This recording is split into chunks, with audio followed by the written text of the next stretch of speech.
नमस्कार, मैं हूं आलोक त्रिपाठी और आज हम बात करेंगे उत्तर प्रदेश भाजपा के कद्दावर नेता और डिप्टी सीएम केशव प्रसाद मौर्य से। आपका ईटीवी में बहुत बहुत स्वागत है। बहुत बहुत धन्यवाद आलोक जी। लोकसभा चुनाव इस समय पूरे उरूज पे है, तो कैसे आपको लग रहा है कि माहौल चुनाव का? देखिए, माहौल तो एकदम मोदीमय है, भाजपामय है और कमल के फूलमय है। उत्तर प्रदेश की 80 लोकसभा सीटें मैं विशेष प्रचार करने के लिए यहीं जा रहा हूं। पड़ोस के कुछ राज्यों में भी जाने के लिए पार्टी ने कहा है, तो जहां मौका मिलता है वहां भी जाते हैं।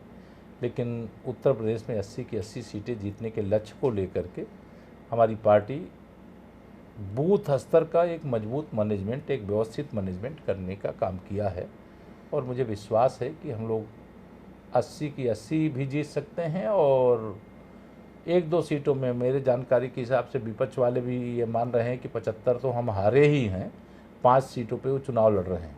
5 सीटें कौन सी? जो उनके परिवार की हैं, श्री अखिलेश यादव जी की 5 सदस्य उनके परिवार के चुनाव लड़ रहे हैं। लेकिन कांग्रेस के परिवार की सीटें भी घोषित नहीं हो पाई हैं। कांग्रेस मुक्त तो भारत हो रहा है, उत्तर प्रदेश तो पहले ही मुक्त हो गया है। सपा बसपा कांग्रेस तीनों दल उत्तर प्रदेश के अंदर आईसीयू में पड़े हुए हैं और जनता इन्हें ऑक्सीजन देने को तैयार नहीं। पहले चरण में पिछले चुनाव की अपेक्षा मतदान कम हुआ है, क्या इसका कोई भाजपा को नुकसान हो सकता है? देखिए, नुकसान हमको चुनाव में जीतने को लेकर के नहीं है। जो हमारा जीत का अंतर 5 लाख वोटों से होता, 4 का हो गया होगा, 4 होता तो 3 लाख का हो गया होगा, 3.5 लाख का हो गया होगा, 3 का होगा तो 2 का हो गया होगा। लेकिन कोई भी सीट 8 में से एक भी हम लोग हार नहीं रहे हैं। ये मैं भी जानता हूँ, ये विपक्षी भी जानते हैं। अगर आप उनसे आप कैमरा बात करेंगे तो वो बता देंगे कि नहीं, भाजपा की लहर है और हम लोग तो 5 सीटों पर ही केवल फोकस कर रहे हैं। अगर परिवार की सीटें बचा लेंगे तो सपा बची रहेगी और मेरे हिसाब से परिवार की सीट भी नहीं बचनी है और सपा भी नहीं बचनी है। जी, और राष्ट्रवाद भाजपा हमेशा राष्ट्रवाद की बात करती है। प्रधानमंत्री भी अपनी सभाओं में बात करते रहते हैं राष्ट्रवाद की। पाकिस्तान की बात होती, कहते हैं हम घुस के मारेंगे दुश्मन को जहां भी होगा। लेकिन हाँ बिल्कुल जी, लेकिन विपक्ष इसकी आलोचना करता है। वो कहता है कि वोटों के ध्रुवीकरण के लिए ऐसी बात करते हैं लोग। ये वोटों की ध्रुवीकरण, वो तुष्टीकरण की राजनीति करते हैं और भारतीय जनता पार्टी देशभक्ति की बात करती है, भारत माँ के पूजा की बात करती है, भारत के सुरक्षा की बात करती है, भारतवासियों के सुरक्षा की बात करती है, तो उसे तुष्टीकरण बता देंगे। वो तुष्टीकरण करते, ये वोटों का ध्रुवीकरण कहाँ से हो गया? अगर पाकिस्तान के अंदर आतंकवादियों को पैदा करने की फैक्ट्री चल रही थी, वहाँ के प्रशिक्षण प्राप्त आतंकवादियों ने मोदी सरकार बनने के बाद अगर उरी में हमला किया, पुलवामा में आतंकवादी हमला किया, तो उस हमले का जवाब सर्जिकल स्ट्राइक करके दिया, एयर स्ट्राइक करके दिया। तो आगे सम्मान के साथ ये आज बदला हुआ भारत है। अब अमेरिका अपने दुश्मन को अगर पाकिस्तान के अंदर घुस करके मार सकता है, उस्मा बिन लादेन का कहाँ दफन हो गया, कहाँ कफन हो गया, कोई पता नहीं चला है। इसलिए कि सत्य यदि दुर्बल हुआ तो कौन उस पर कान देता। शक्तिशाली की गलत भी बात यह जग मान लेता। हम सही बात हमारी कोई दुनिया नहीं मानती थी, लेकिन जब भाजपा को बहुमत मिला, नरेंद्र मोदी जी देश के प्रधानमंत्री बने, तो हमारी सही बात दुनिया मानने के लिए विवश है। किसानों के विषय में सरकार केंद्र की हो चाहे प्रदेश की हो, तमाम काम करने की दावा करती है। तमाम काम हुए भी हैं, चाहे किसानों की सम्मान निधि के विषय हो या और भी तमाम विषय हो। लेकिन किसानों की एक बहुत बड़ी समस्या थी, जिसको 2019 में प्रधानमंत्री ने भी हरदोई की एक सभा में कहा था, छुट्टा पशुओं की समस्या से निजात दिलाने की बात। आपको लगता है कि पर्याप्त काम हो पाया उस दिशा में? उस दिशा में बहुत काम हुआ है, अभी बहुत काम बाकी भी है। लेकिन भाजपा इस समस्या का भी समाधान करेगी, क्योंकि बीच के कालखंड में मशीनीकरण ज़्यादा हो गया। जिस गौवंश का उपयोग खेती बाड़ी के कार्यों में ज़्यादा होता था, अब वहाँ ट्रैक्टर आ गया है, वहाँ थ्रेसर आ गया है, वहाँ खेत की जुताई आदि हो, मड़ाई हो, सब काम के लिए मशीनें आ गई हैं। तो उनका उपयोग नहीं हो रहा है, इसलिए बड़ी संख्या में छुट्टा गौवंश है। लेकिन दूसरी तरफ दूध सबको चाहिए पीने के लिए, लेकिन गौवंश की सुरक्षा करने के लिए या गौवंश का पालन पोषण करने के लिए जो अभी भाव ख़त्म हो रहा है, उसको वापस लाएंगे। सरकारी व्यवस्थाएं भी करेंगे, सामाजिक व्यवस्थाएं भी करेंगे, धार्मिक संस्थाओं को भी प्रेरित करेंगे और परिवारों को भी प्रेरित करेंगे कि दुग्ध क्रांति देश में लाना है और दुग्ध उत्पादन से परिवार को सामर्थ्यवान बनाना है। ऐसी दिशा में भी भविष्य में बहुत सारी योजनाएं हैं उस पर काम करेंगे, इस समस्या से निजात दिलाएगी सरकार। जी, नारी सशक्तिकरण जो है भाजपा के एजेंडे में है, तमाम बातें होती हैं उसको लेके, लेकिन इस चुनाव में अभी तक जो टिकट है उसमें महिलाओं ये सशक्तिकरण दिखाई नहीं दे रहा है, लग रहा है कि संख्या कम है। इसीलिए माननीय प्रधानमंत्री जी ने जब नया संसद भवन बना तो उस नए संसद भवन में जो पहला कानून बना, नारी शक्ति बंधन अधिनियम 2023 बना, जिसमें 33% महिलाओं को आरक्षण देने का फैसला हुआ। अब जब 33% महिलाएं आरक्षण श्रेणी में आ जाएंगी तो वहाँ कोई पुरुष लड़ने नहीं जाएगा। इसलिए महिलाओं की राजनीतिक हिस्सेदारी के लिए कानून जरूरी था और वह माननीय प्रधानमंत्री मोदी जी ने कर दिया। महिला सशक्तिकरण की दिशा में बेटी बचाओ बेटी पढ़ाओ से लेकर के आज हमारी बेटियां चाहे पुलिस में भर्ती होकर के नागरिकों की रक्षा करना हो, और चाहे सीमा पर देश की सुरक्षा करना हो, चाहे ई रिक्शा चलाना हो, और चाहे हवाई जहाज़ चलाना हो, वह सारे काम, ड्रोन चलाना हो, वह सारे काम हमारी मतलब यह नारी शक्ति महिला सशक्तिकरण की दिशा में वह करने का काम कर रही हैं।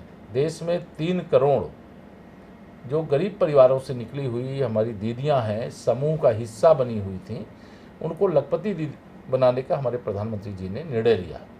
1 करोड़ से ज़्यादा लखपति दीदी बन चुकी हैं। अकेले उत्तर प्रदेश में 30 लाख से अधिक की संख्या में लखपति दीदी बनने जा रही हैं। तो आर्थिक रूप से सशक्तिकरण भी हो, राजनीतिक रूप से भी सशक्तिकरण हो, शैक्षणिक रूप से भी सशक्तिकरण हो, उनके स्वास्थ्य की सुरक्षा की दृष्टि से भी व्यवस्था हो, यानी महिला सशक्तिकरण का मतलब समग्र सशक्तिकरण होना चाहिए। ये प्रधानमंत्री जी की मंशा है जी, और उस मंशा के अनुसार बहुत काम हुआ है और बहुत काम अभी जो हमारा संकल्प पत्र है उस संकल्प पत्र में युवा और रोजगार, वादा ये 2 विषय हमेशा चुनाव में बहुत चर्चा में रहते हैं और हर बार ये बात होती है कि भी रोजगार के उतने अवसर नहीं मिले जितने मिलने चाहिए। इस पर आप क्या कहेंगे? देखिए, हाँ, रोजगार के अवसर जितना हमारी डबल इंजन सरकार में मिले हैं, इतना जो आज इस प्रकार की बातें करते हैं, अपने जब इतिहास के पन्ने को खोल करके देखेंगे तब उन्हें ध्यान में आएगा कि उन्होंने कुछ किया ही नहीं है। लेकिन विपक्ष के पास चूंकि मुद्दा नहीं है इसलिए इस प्रकार के मुद्दे उठाता है। अगर उत्तर प्रदेश में 40 लाख करोड़ से अधिक के निवेश के प्रस्ताव आए हैं तो उससे रोजगार नहीं पैदा होगा, केवल फैक्ट्री लगेगी, ऐसा नहीं है। रोजगार के व्यापक अवसर आने वाले हैं। अगर हमारी अर्थव्यवस्था 11वें नंबर से 5वें नंबर पर आई है, 5वें नंबर से 3रे नंबर पर आने वाली है, और अगर हमारे यहाँ 25 करोड़ लोग गरीबी रेखा से बाहर निकल गए हैं और 3 करोड़ हमारी लखपति दीदियाँ बन रही हैं, 4 करोड़ से अधिक प्रधानमंत्री आवास बन चुके हैं, 3 करोड़ से अधिक और बनने जा रहे हैं, ऐसी अनेक जो योजनाएं हैं उन योजनाओं के आधार पर हमारा देश सशक्त हुआ है। रोजगार के व्यापक अवसर हैं और जो रिक्तियां हैं उनकी भर्तियों से बेरोजगारी नहीं समाप्त होने वाली है। उसके लिए हमारे देश के, हमारे प्रदेश के जो प्रतिभाशाली युवा हैं वो केवल सरकारी नौकरी नहीं करेंगे ना, वो निजी अपने बड़े से बड़े उद्योग स्थापित करेंगे और उसमें कोई सैकड़ों में, कोई हज़ारों में, कोई लाखों में रोजगार देने का काम करेगा। निवेशक आ रहे हैं, उससे भी हमारा रोजगार सृजित होगा। हमारा अयोध्या, मथुरा, काशी सहित तमाम तीर्थ स्थलों का जो विकास हो रहा है, जहाँ रोज़ पहले 15,000 आ रहे थे, आज वहाँ लाखों की संख्या में प्रतिदिन लोग आ रहे हैं। तो धार्मिक पर्यटन के आधार पर भी बड़े पैमाने पर रोजगार सृजन की तैयारी है और संकल्प पत्र में वादा है कि जितने भी हमारे धार्मिक स्थल ऐसे हैं उनका भी काशी और अयोध्या की तरह विकास करेंगे और वहाँ पर भी धार्मिक पर्यटक बड़ी मात्रा में जब आएंगे तो वहाँ भी एक रोजगार का बड़ा सेक्टर खड़ा होगा। जी, पसमानदा मुसलमानों की बात प्रधानमंत्री जी करते हैं, आपकी पार्टी ने भी काफ़ी कदम भी उठाए हैं, खासतौर पे मुस्लिम महिलाओं के लिए भी, चाहे वो 3 तलाक का विषय हो या कई काम किए हैं। आपको लगता है ये वर्ग भारतीय जनता पार्टी के लिए वो वोट करेगा?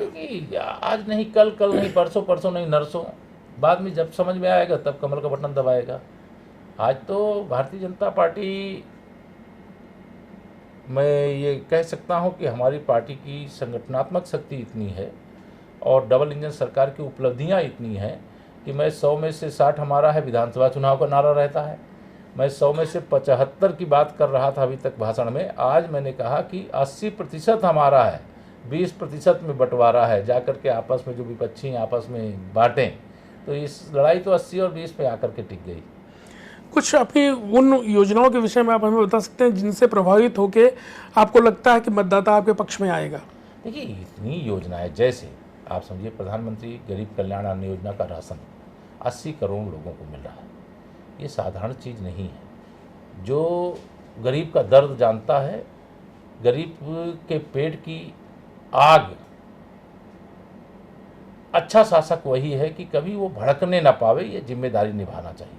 और मेरे प्रधानमंत्री जी ने कोरोना काल से अब तक प्रधानमंत्री गरीब कल्याण अन्न योजना से राशन देने का काम किया है, फ्री में देने का काम किया है। आगे 5 साल तक और देते रहने का संकल्प पत्र के माध्यम से वादा किया गया। प्रधानमंत्री किसान सम्मान निधि 10 करोड़ से अधिक किसानों को मिल रही है। आगे वह जारी रहेगी, यह भी प्रधानमंत्री जी के मार्गदर्शन में संकल्प पत्र के माध्यम से वादा किया गया है। हमारे देश के अंदर 52 करोड़ जनधन के खाते खोले गए। उन खातों के माध्यम से 34 लाख करोड़ रुपए विभिन्न योजनाओं का पैसा खाते में भेजने का काम किया गया, जिससे 85% घोटाला करने वाली कांग्रेस, सपा, बसपा, उसकी घोटालेबाजी अगर होती तो 34 लाख करोड़ में से 29 लाख करोड़ तो ये भ्रष्टाचार की भेंट चढ़ जाता, केवल 5 लाख करोड़ लोगों को मिल पाता। आज प्रधानमंत्री जी ने ऐसी व्यवस्था कर दिया है कि पूरा का पूरा पैसा लोगों के खाते में जा रहा है। प्रधानमंत्री आयुष्मान भारत योजना, जिसके माध्यम से 5 लाख रुपए तक अगर बीमारी कोई है तो उसका इलाज कराने की सुविधा है, और उस सुविधा का गरीबों को भरपूर लाभ मिला है। और उस लाभ के कारण से इतने लोग प्रभावित हैं जो वर्षों बरस से बीमारी पाले थे, पैसे नहीं थे, इलाज नहीं करा सकते थे, आज प्रधानमंत्री जी को आशीर्वाद दे रहे हैं और खुशी के आंसू बहा रहे हैं। 10 करोड़ हमारी माताओं बहनों को प्रधानमंत्री उज्ज्वला योजना का गैस का कनेक्शन मिला है, चूल्हा मिला है। जो केवल लकड़ी और कंडे की आग में भोजन बनाना जानती थीं, आज वो गैस के चूल्हे पे भोजन बनाती हैं, नाश्ता बनाती हैं, अपने घर परिवार को बना करके खिलाती हैं। 10 करोड़ महिलाएं, कोई छोटी मोटी संख्या नहीं है। तो हमारी सरकार 4 करोड़ से अधिक पीएम आवास दिया है। 80 करोड़ से अधिक लोगों को प्रधानमंत्री गरीब कल्याण अन्न योजना का राशन दिया है। 60 करोड़ से अधिक लोगों को प्रधानमंत्री आयुष्मान भारत इलाज की सुविधा दिया है। 10 करोड़ से अधिक महिलाओं को प्रधानमंत्री उज्ज्वला योजना में गैस का कनेक्शन दिया है। प्रधानमंत्री सौभाग्य योजना एक थी, जिन घरों में आज़ादी के बाद से अब तक बिजली नहीं पहुंची थी, उन घरों तक भी सरकारी खर्चे पर बिजली लगवाने का काम किया गया। और ऐसे परिवारों में भी आज बिजली की रोशनी में उनके बच्चे भी पढ़ पाते हैं, वो भी परिवार के साथ रह पाते हैं।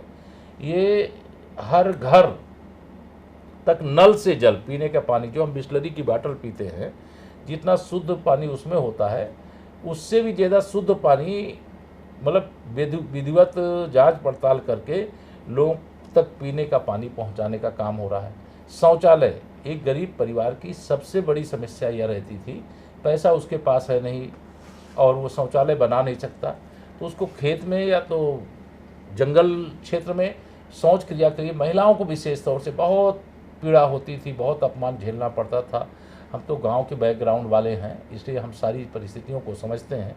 आज प्रधानमंत्री जी ने हर घर तक शौचालय बना करके देने का जो काम किया है, ऐसी उपलब्धियों के कारण, मतलब मैं कहूं कि शायद प्रधानमंत्री जी को अखंड आशीर्वाद, वो 370 प्लस कमल के फूल मांगे हैं, 400 प्लस भाजपा गठबंधन के सांसदों को जिताने की अपील किया है। इससे ज़्यादा भी अपील कर देते तो शायद उससे ज़्यादा भी मिल जाता। जी, एक सवाल ये था कि एक बहुत चर्चित सीट है कैसरगंज की, वहाँ कोई टिकट अभी तक घोषित नहीं हो पाया, लेकिन कहा यह जा रहा है कि भाजपा पश्चिमी उत्तर प्रदेश का चुनाव खत्म होने का इंतजार कर रही है, क्योंकि खिलाड़ी उस क्षेत्र से आते हैं और नाराजगी वहाँ पे थी। देखिए, कोई ये मुद्दा नहीं है, कैसरगंज हो चाहे रायबरेली, अब 2 सीटें हमारी बची हुई हैं। 2 सीटों के जो बची हुई हैं, कोई ऐसा नहीं कि वहाँ चुनाव की तिथि आके चली गई है।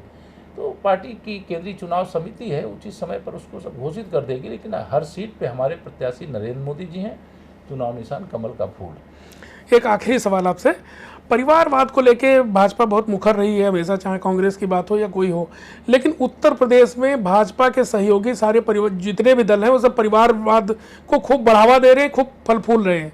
तो ये परिवारवाद क्यों नहीं दिखता भाजपा को? माननीय प्रधानमंत्री जी को कोई भी बात वो कहते हैं तो बहुत राष्ट्रीय दृष्टिकोण को ध्यान में रख करके करते हैं। जो हमारे सहयोगी दल हैं, परिवारवाद उन्हें भी, अगर प्रधानमंत्री जी कोई बात कह रहे हैं तो वो राजनीतिक दल नहीं है, ऐसा नहीं है। लेकिन जो भी स्थिति परिस्थिति वर्तमान की है, उस बात को ध्यान में रख करके उनको भी ये संदेश है कि आने वाले समय में परिवारवाद की जगह सबका साथ सबका विकास का रास्ता अपनाना पड़ेगा। देश को अगर आगे बढ़ाना है, प्रदेश को आगे बढ़ाना है, तो हमें सबको हिस्सेदारी भी देना पड़ेगा, सबको अवसर भी देना पड़ेगा, सबको साथ लेकर के चलना पड़ेगा।